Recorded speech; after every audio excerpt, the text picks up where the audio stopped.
कांवड़ियों के लिए बात करी जाए कि जिस तरह के लोग कांवड़ में आज शामिल होते जा रहे हैं उनके ऊपर सख्त कार्रवाई बेहद जरूरी है, क्योंकि वो आने वाले समय में बाकी कांवड़ियों के लिए मुसीबत क्रिएट कर रहे हैं। आने वाले इसी तरह से उनकी हरकतें होती रहीं, गाड़ियां तोड़ते रहे, ढाबे तोड़ते रहे, लोगों को मारते रहे, पीटते रहे, आगजनी करने की कोशिश करते रहे, तो आने वाले वक्त में कांवड़ियों को लोग पानी देना भी बंद कर देंगे, उन्हें अपने ढाबे में खाना खिलाना बंद कर देंगे, उन्हें दूर से देखते कन्नी काट के निकलेंगे। उनकी जो है लगातार इमेज खराब करने का इस तरह के कुछ असामाजिक तत्व काम कर रहे हैं। इनके ऊपर सख्त एक्शन होना बहुत जरूरी है। जो अच्छाई है वो अच्छाई की बात है और जो बुराई है वो बुराई की। अच्छाई की बात के लिए मैं आपको पुष्कर सिंह धामी जी का उदाहरण देना चाहता हूँ। उत्तराखंड में काफ़ी सारे कांवड़िए इस बात पर अड़ गए कि नहीं, हमारा दिल्ली देहरादून जो हाईवे है इसी मार्ग से निकालेंगे हम, लेकिन उनके लिए मार्ग निर्धारित दूसरा था। पुलिस वालों ने वहाँ पे कहा भाई आपके लिए ये निर्धारित मार्ग है, आप यहाँ से जाइए अपनी कांवड़ लेके। उन्होंने कहा नहीं हम तो यहीं से जाएंगे। जब वो अड़ पड़े और बवाल करने पर उतर गए तो पुलिस वालों ने उनको कंट्रोल करा। मैं उनको इस कदम का समर्थन करता हूँ, लेकिन यूपी में ये चीज़ देखने को नहीं मिल रही। यूपी में खुलेआम उनको गुंडागर्दी का लाइसेंस दिया जा रहा है, किसी की गाड़ी तोड़ रहे हैं। स्कूल बस में बच्चे भी थे और उन्होंने स्कूल बस को तोड़ना शुरू कर दिया। बच्चे घायल हो जाते, बच्चों को चोटें लग जाती तो कौन जिम्मेदार होता? ऐसे लोगों का इलाज बेहद जरूरी है ताकि आने वाले टाइम में सुचारू रूप से कांवड़ चल सके। और जो कांवड़िए हैं, जो श्रद्धालु हैं, उनके लिए जो हमारे मन में श्रद्धा होती है, जो आम आदमी के मन में श्रद्धा होती है, वो कम ना हो। नहीं तो आने वाले वक्त में अगर यही हाल चलते रहे तो लोग कांवड़ियों को शक की दृष्टि से देखेंगे, अरे ये कांवड़ी नहीं, ये तो बावड़ी हैं, ये तो बवाल करने वाले लोग हैं, इनकी क्या इज्जत करनी, इनको क्या पानी पिलाना, इनको क्या रोटी देनी, इनको क्या। अभी हम इसको रोटी खिला रहे हैं, पता चले प्याज का आरोप लगा के हमारे ढाबे में ना तोड़फोड़ शुरू कर दे, तो इस तरह से लोग कटना शुरू हो जाएंगे, बचना शुरू हो जाएंगे। तो आने वाले टाइम के लिए देखते हुए इन सब चीज़ों पे लगाम लगानी बेहद जरूरी है। मैं उन दोनों बातों से सहमत हूँ। पहली जो उन्होंने बात की ज्ञान का दीप जलाना, बिल्कुल सहमत हूँ, लेकिन दूसरी जो बात है उनकी कि कांवड़ लेने मत जाना, ये चीज़ उनकी गलत है। आप टीचर हैं, आप बच्चों को अच्छी शिक्षा दीजिए, आप किसी के ऊपर धर्म की पाबंदियाँ नहीं लगा सकते कि आपको लेने जाना है या नहीं लेने जाना। आस्था जो होता है पर्सनल विषय होता है, आस्था अपना आपका पर्सनल विषय है। आप किसी को मानो या नहीं मानो, आप आस्थावान रहो या आप अनास्था में रहो, किसी को कोई इसके ऊपर आपत्ति नहीं होनी चाहिए।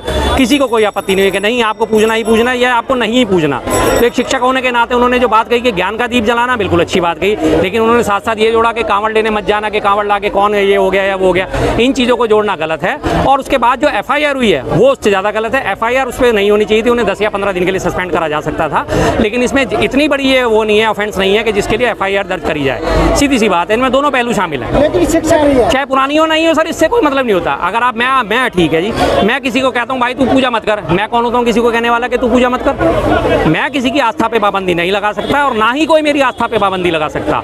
आप इस चीज़ के हकदार नहीं हो कहने के। आप लोगों को पढ़ने लिखने के लिए प्रेरित कर सकते हो, आप लोगों को ये जरूर कह सकते हो कि भाई नशा नहीं करना, चरस गांजा नहीं पीना, आपने अफीम नहीं खानी, आपने शराब नहीं पीनी, आपने व्याभिचार नहीं करना। इन चीज़ों के लिए आप कहने के हकदार हो। और एक अच्छे टीचर का यही कर्तव्य होता है, बच्चों को सिखाए ईमानदारी से रहें, ईमानदारी से पढ़ाई करें, अच्छे नागरिक बने। लेकिन उनकी आस्था या नया क्या है, आस्था नहीं है या इस चीज़ का डिसाइड करने का अधिकार उनके पास नहीं है। लेकिन ओपी राजभर का एक वीडियो वायरल हो रहा है, वो तो कह रहे हैं कि इसमें जो निकलते हैं ये लोग तो नशा करने के लिए। ठीक बात है, उन्होंने ओपी राजभर साहब ने जो बात कही है वो उस बात से मैं भी सहमत हूँ। नशा करते हैं, हंगामा करते हैं, लड़ाई झगड़ा करते हैं, और ये इस तरह के करीब 1 या 2% लोग जो होते हैं जो इस बार लगातार हर बार कांवड़ खंडित करने का लोगों का काम करते हैं, और बाकी सारे जो श्रद्धालु हैं उनको जो है बदनाम करने का काम कर रहे हैं ये लोग। इस तरह के लोगों के ऊपर सख्त एक्शन होना चाहिए, सख्त कार्रवाई होनी चाहिए।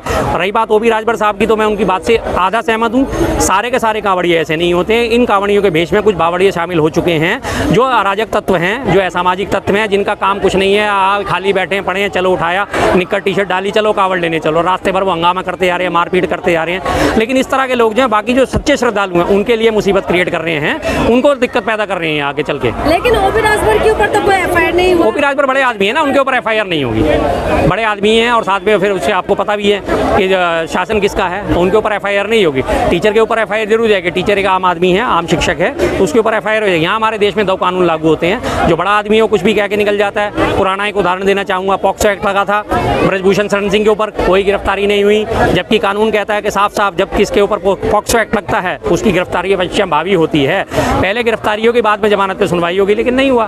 तो यहाँ 2 कानून जो है हमारे देश के जो है सामने आते हैं, जिनके ऊपर हमें दिक्कत होती है, और ये चीज़ें हमारे देश में खतरनाक साबित होती जा रही हैं। कांवड़ियों के लिए बात करी जाए कि जिस तरह के लोग कांवड़ में आज शामिल होते जा रहे हैं उनके ऊपर सख्त कार्रवाई बेहद जरूरी है, क्योंकि वो आने वाले समय में बाकी कांवड़ियों के लिए मुसीबत क्रिएट कर रहे हैं। आने वाले इसी तरह से उनकी हरकतें होती रहीं, गाड़ियाँ तोड़ते रहे, ढाबे तोड़ते रहे, लोगों को मारते रहे, पीटते रहे, आगजनी करने की कोशिश करते रहे, तो आने वाले वक्त में कांवड़ियों को लोग पानी देना भी बंद कर देंगे, उन्हें अपने ढाबे में खाना खिलाना बंद कर देंगे, उन्हें दूर से देखते कन्नी काट के निकलेंगे। उनकी जो है लगातार इमेज खराब करने का इस तरह के कुछ असामाजिक तत्व काम कर रहे हैं। इनके ऊपर सख्त एक्शन होना बहुत जरूरी है। मैं कह रहा हूँ सर, नेम प्लेट लगाने का विवाद भी पिछले 2 साल से ही शुरू हुआ है। नेम प्लेट प्लेट इससे पहले क्या कावड़ नहीं हो रही थी? कावड़ तो हजारों साल से चलती आ रही है। इससे पहले किसी कावड़िए को कोई ऐतराज नहीं था, किसी कावड़िए को कोई परेशानी नहीं होती थी, आराम से आते थे, कावड़ लेके आते थे, वापस आते थे, अपना अपना कर्तव्य पूरा करते थे। लेकिन पिछले 2 साल से जो उनके दिमाग में भरा गया लगातार कि हाँ नहीं नेम प्लेट होनी चाहिए, तुम्हारा धर्म भ्रष्ट हो जाएगा, तुम झूठा खा लोगे या विधर्मी का खा लोगे। तो इस बारे में हमने पहले भी चर्चा करी है कि भैया अगर धर्म देखना तो फिर सारी चीज़ों का देखो ना। हिंदू के यहाँ से भी अगर रोटी खा रहे तो पहले चेक कर लो ना, ये आटा आया किसके यहाँ से? क्या है किसी मुसलमान के खेत में उपजा हुआ गेहूँ तो नहीं था?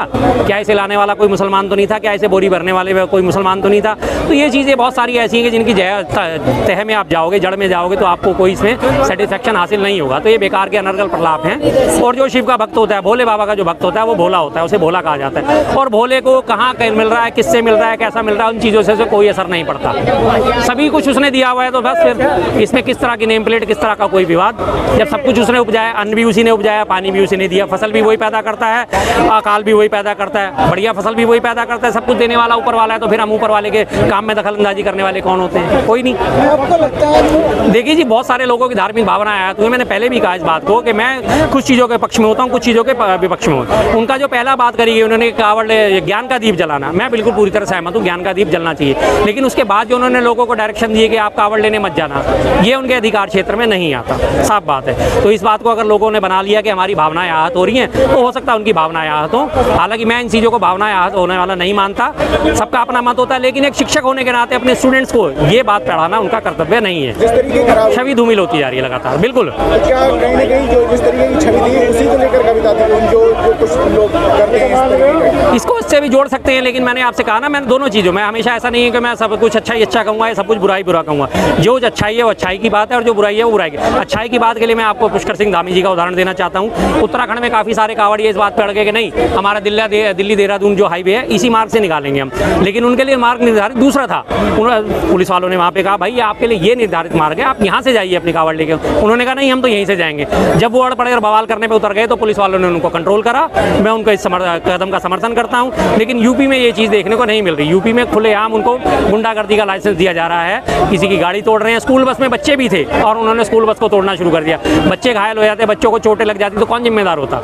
ऐसे लोगों का इलाज बेहद जरूरी है ताकि आने वाले टाइम में सुचारू रूप से कांवड़ चल सके। और जो कांवड़िए हैं, जो श्रद्धालु हैं, उनके लिए जो हमारे मन में श्रद्धा होती है, जो आम आदमी के मन में श्रद्धा होती है, वो कम ना हो। नहीं तो आने वाले वक्त में अगर यही हाल चलते रहे तो लोग कांवड़ियों को शक की दृष्टि से देखेंगे, अरे ये कांवड़ी नहीं, ये तो बावड़ी हैं, ये तो बवाल करने वाले लोग हैं, इनकी क्या इज्जत करनी, इनको क्या पानी पिलाना, इनको क्या रोटी देनी, इनको क्या। अभी हम इसको रोटी खिला रहे हैं, पता चले प्याज का आरोप लगा के हमारे ढाबे में ना तोड़फोड़ शुरू कर दे। तो इस तरह से लोग कटना शुरू हो जाएंगे, बचना शुरू हो जाएंगे। तो आने वाले टाइम के लिए देखते हुए इन सब चीज़ों पर लगाम लगानी बेहद जरूरी है। पुलिस जगह जगह पर फूल बरसा रही है। अगर यही कांवड़ निकालने के बाद, चल चढ़ाने के बाद रोजगार के लिए सड़कों पर उतरेगा युवा तो क्या लाठियाँ पड़ेंगी, लाठियाँ पड़ेंगी, पहले भी पड़ चुकी हैं। इको गार्डन में आपने देखा, लखनऊ के इको गार्डन में जो 69,000 शिक्षक है उसमें SC ST OBC का जिनको पद से बहाल नहीं करा गया था, कब से अपनी मांग लेके बैठे हुए थे। वहाँ से वो सचिवालय जाते थे, सचिवालय से इको गार्डन आ जाते थे। और जब उन्होंने बात उठाई तो उन्होंने लाठियाँ बरसा दी। और योगी आदित्यनाथ जी ने खुलेआम कहा था, अगर आप चाहते हो आपका कैरियर बर्बाद ना हो तो शांति से घर बैठ जाओ, कोई प्रदर्शन मत करो, कोई हंगामा मत करो अपनी। जब वो जायज़ मांग उठाएंगे, क्योंकि यूपी जी में सबसे बड़ी बात इसमें लोगों की भी तो गलती है ना, अभ्यर्थियों की भी गलती है। जब अभी 2 साल पहले का मैं उदाहरण देता हूँ बार बार हर बात को, यूपी में इलेक्शन से पहले जो है उन्होंने ये बात कही, आपको कावड़ चाहिए या कर्फ्यू? तो तमाम लोगों ने आवाज़ उठा के कहा कावड़ चाहिए, कावड़ चाहिए। तो भाई जो आपको चाहा था वो आपको मिल गया, फिर आप नौकरी की आशा क्यों करते हो? फिर आप समानता की आशा क्यों करते हो? फिर आप स्वास्थ्य की आशा क्यों करते हो? स्वास्थ्य सेवाओं की आशा क्यों करते हो? शिक्षा की आशा क्यों करते हो? शिक्षा का बदहाली देख लीजिए यूपी में, 5,000 स्कूल बंद कर दिए गए हैं और 1,000 नए ठेके खोल दिए गए हैं। क्या बात है, पाठशाला बंद करी जा रही है, मधुशाला खोली जा रही है। कितना शानदार यूपी मॉडल चल रहा है। ये यूपी का आपने बताया जो बंद कर दिए गए, तो ये कह रहे थे कि वहाँ पर बच्चे कम थे, अपने मर्ज किया गया, मर्ज किया गया, बच्चे कम थे। लेकिन आप राइट टू एजुकेशन का जो है RTE का सीधा सीधा उल्लंघन करते हो, जिसके आधार पर कहा जाएगा घर से स्कूल की दूरी 2 किलोमीटर से ज़्यादा नहीं होनी चाहिए। 2 किलोमीटर के दायरे में प्राथमिक स्कूल तो 1 किलोमीटर के दायरे में, और जो 8वीं तक के स्कूल 2 किलोमीटर के दायरे में होने चाहिए। आप सीधा सीधा उसका उल्लंघन करें। और रही बात बच्चे कम होने की, तो बच्चे कम होने के लिए जब आप शिक्षा का अलग जगाओगे, शिक्षा के लिए आप प्रचार प्रसार करोगे, आइए शिक्षा लीजिए, शिक्षार्थ आइए, लाभार्थ जाइए, जब आप उसको ध्येय वाक्य बनाओगे तो लोग अपने आप पढ़ने पढ़ने आएंगे, बच्चे अपने आप पढ़ने आएंगे, लेकिन आप उन चीज़ों का ध्यान नहीं कर रहे। आपका कितना बजट फर्क पड़ जाएगा, क्या बचा लेंगे आप उस पर? शिक्षा में कटौती करके आप क्या बचा लेंगे? कुछ नहीं बचा सकते आप। शिक्षा में कटौती करके अगर 10 बच्चे भी इसी दूरी की वजह से अपने स्कूल छोड़ के चले गए तो आने वाली आपने 10 पीढ़ियाँ बर्बाद कर दी। 10 बच्चों की शादी होगी, उनके बाद वो अनपढ़ होंगे, वो अपने बच्चों को क्या शिक्षा दे पाएंगे? क्या उन्हें वो गाइडेंस दे पाएंगे कि भाई आगे चल के आपको ये पेपर देना है या इस पेपर की तैयारी करिए, आपको आर्ट्स लेना है, कॉमर्स लेनी है, साइंस लेनी है? उनको जब खुद ही नहीं पता होगा तो अपने बच्चों को क्या गाइडेंस देंगे? तो जाहिर सी बात है आप आने वाली पीढ़ियों को बर्बाद कर रहे हैं। जापान सर्वोत्कृष्ट उदाहरण है। वहाँ पे जापान में एक सुदूर गाँव में सिर्फ एक बच्ची है, सिर्फ एक बच्ची पढ़ने के लिए जो स्कूल जाती है, उसके लिए स्पेशल ट्रेन चलती है जो सुबह से लेके जाती है शहर में, और जब उसका स्कूल खत्म हो जाता है उसे लेके वापस जाती है। सिर्फ एक बच्ची के लिए पूरी ट्रेन ही चलाई जाती है। वहाँ वो लोग फायदे नुकसान को नहीं देखते, वो देखते हैं कि शिक्षा कितनी बड़ी सर्वोपरि चीज़ है।